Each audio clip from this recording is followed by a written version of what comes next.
it seems like there's too much thinking going on. And part of that is good from a meditation perspective. When you get into it, you're allowed to think, you can kind of go through all of that stuff, right? In terms of actually getting through with your gut, I think it's just about contemplating deeply. Like sometimes, like when I'm trying to understand what's the right way forward, I will, like, one of the biggest questions I ask myself is, what's the right thing to do? Right? What's the right thing to do here? What would make Allah happy? What would Allah want me to do?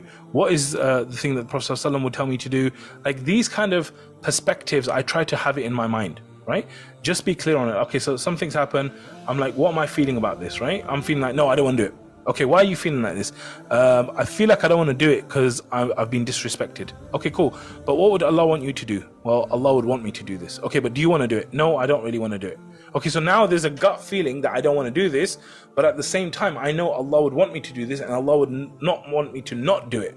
Okay, so now there's like my gut feelings there, but at the same time, what Allah wants is different. So then at that point, it's like, look, my gut feeling is this. Why is my gut feeling like this? Because I'm hurt, because my ego, da da da da da da. But what's the right thing? The right thing is actually do it. Okay, so now I know my objective. I know what's correct. I know what's right. But I have a blocker, and that blocker is me. It's my ego. It's my hurt, my feelings, everything. So now I need to find a way to bypass this and get to my objective, right? So sometimes your gut will be in opposition to Allah, because we're human beings, our emotions, all these kind of things. So in that moment, you have to establish that your gut is not the right way to go. Actually, what's the right way to go is what Allah said to do, or what the Prophet Muhammad ﷺ said to do. That's the right thing to do. And of course, when your gut's not there, that's when it requires patience. That's when it's hard. That's when it's a sacrifice. That's when it's a real test for you to do this, right? So from that perspective, I think it's really, really important to know the difference between your gut and knowing what the Prophet ﷺ and Allah have commanded.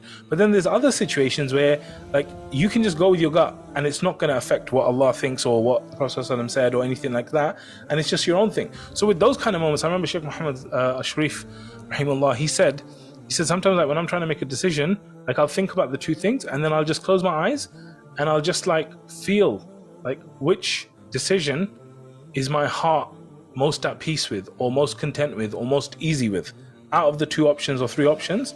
Like, what do I feel most peace? Is it this? Is it this? Is it this? And then it's like, this one I feel most peace with. Okay, cool. So that's the one I'm going to go with. That's my gut, right? Also, the other thing I would say is that a lot of the times what I do is, especially when there's big decisions, I will actually ask a lot of people. I will get advice from different people about situations. Like, there's something going on in my life right now, which I want to, like, I'm really considering something big, and I've asked different people. And I went to even a person of knowledge. I went to them, I asked their opinion, they gave me their opinion. Then I went to someone else and I said, this is what the person of knowledge said. What's your opinion? Then I discussed it with them. Then I'll discuss it with my brother. I'll discuss it with someone else. So I've really, really used this whole thing of shura and asking advice and all of these things. I use them a lot. I use them a lot in terms of, like, really getting advice from people. And I think there's so much barakah in this. There's so much barakah in getting advice. So I will go out there, I'll get the advice, and then on top of that, I will actually, obviously, once I've got all the advice, then I will make istikhara. And then when I make istikhara, after that point, once the decision's made, then I'm like very firm. And I found that a lot of people, they go wrong at this point, where they get good advice, they make istikhara, and then when they try to go and do what they're supposed to do, that's when they then start thinking again, right? And again, this is where thinking comes in, and the thinking just messes them up again, because then they start having doubts about, oh, maybe it was that one, maybe I should go to that. I'm like, no. Once I've got my advice, I've done my istikhara, that's it, bro. There's no going back now. The only way I'm going is that way. I don't care if I feel doubts, if I think this, nothing.